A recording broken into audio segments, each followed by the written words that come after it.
When I was younger as a kid, I wanted to dance, but there was never really a future in dance besides the fact of dancing behind like an artist.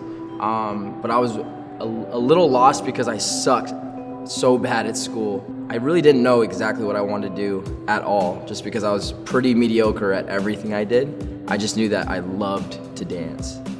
I think I started pursuing dance really hardcore when I was 19, when my first girlfriend had left me.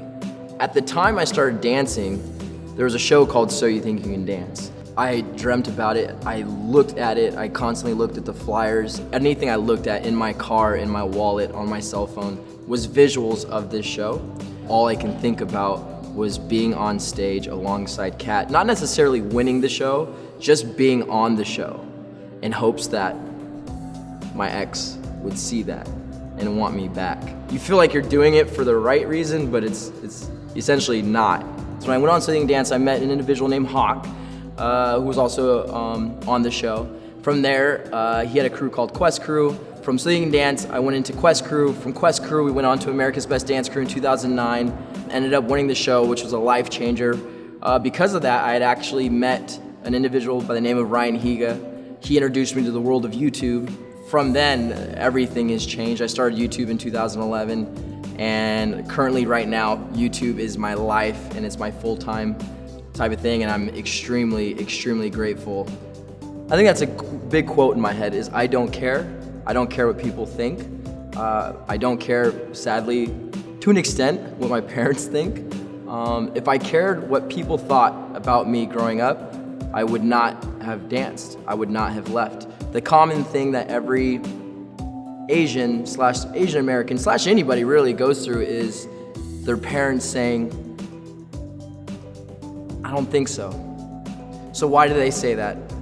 They said that because maybe they put their passions on the line to bring us here, and that they maybe deserve something back. That's an interesting idea, and as respectful as we want to be to the people we love, you cannot give love unless you ultimately love yourself. And if people can't love you for who you are, then maybe that person doesn't belong in your life. And if you grow up being someone that you're not, then people are falling in love with the wrong person. My biggest inspirations came off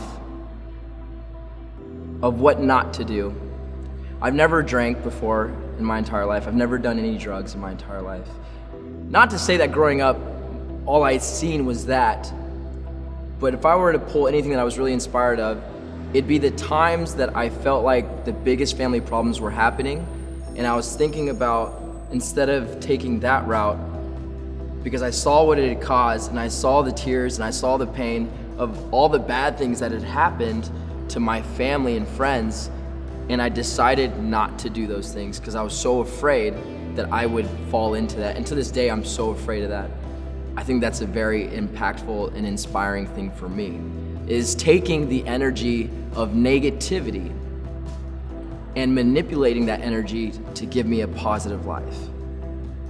And I think if people can figure that out, there'd be a lot less depression. If someone doesn't love you, or if someone hurts you, or if your parents don't love you, your friends don't love you, or maybe the person that you love, your significant other, doesn't love you anymore, it's gonna hurt.